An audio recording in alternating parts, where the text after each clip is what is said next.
ल हेर्नुहोस् जनता आज मलेसियामा पानी परिरहेको हामी ड्युटीमा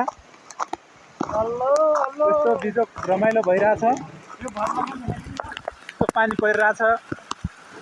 लास्टै ठुलो पानी परेको छ है हामी चाहिँ पुरा ड्युटीमा छौँ है अहिले चाहिँ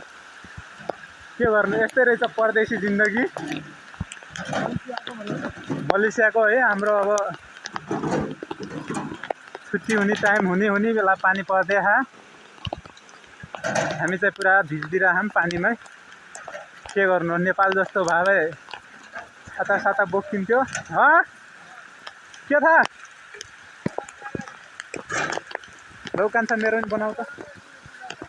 कसलाई फोन गर्ने अब फोन गर्ने भन्नुहुन्छ शरीर यस्तो लाग्छ भिजिगयो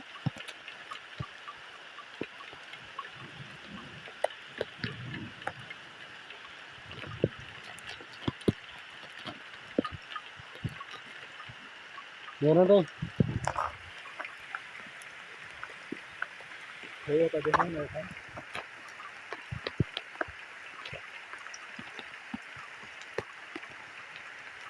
त्यसो गरेर पसिना गरायो सन्छ के चिक्ने त्यस्तो नबोल न यार ए उछारी भलक पो होटो यता यार यार मिठो गलत गाह्रो छ नि यार हामीलाई मेरो त सामान यहीँ राखौँ जाम अब मोबाइल नम्बर हुनु परेन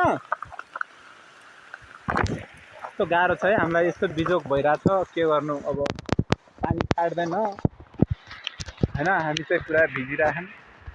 भिज्दै काम गर्दै गर्नु पर्यो मलेसियाको जङ्गलमा के अरे भाइ त तलै त होला नि गयो होला नि कोही यस्तो रमाइलो भइरहेछ यस्तो पानी परिदिरहेछ नि खतरा एकैछिनमा यस्तो भइगयो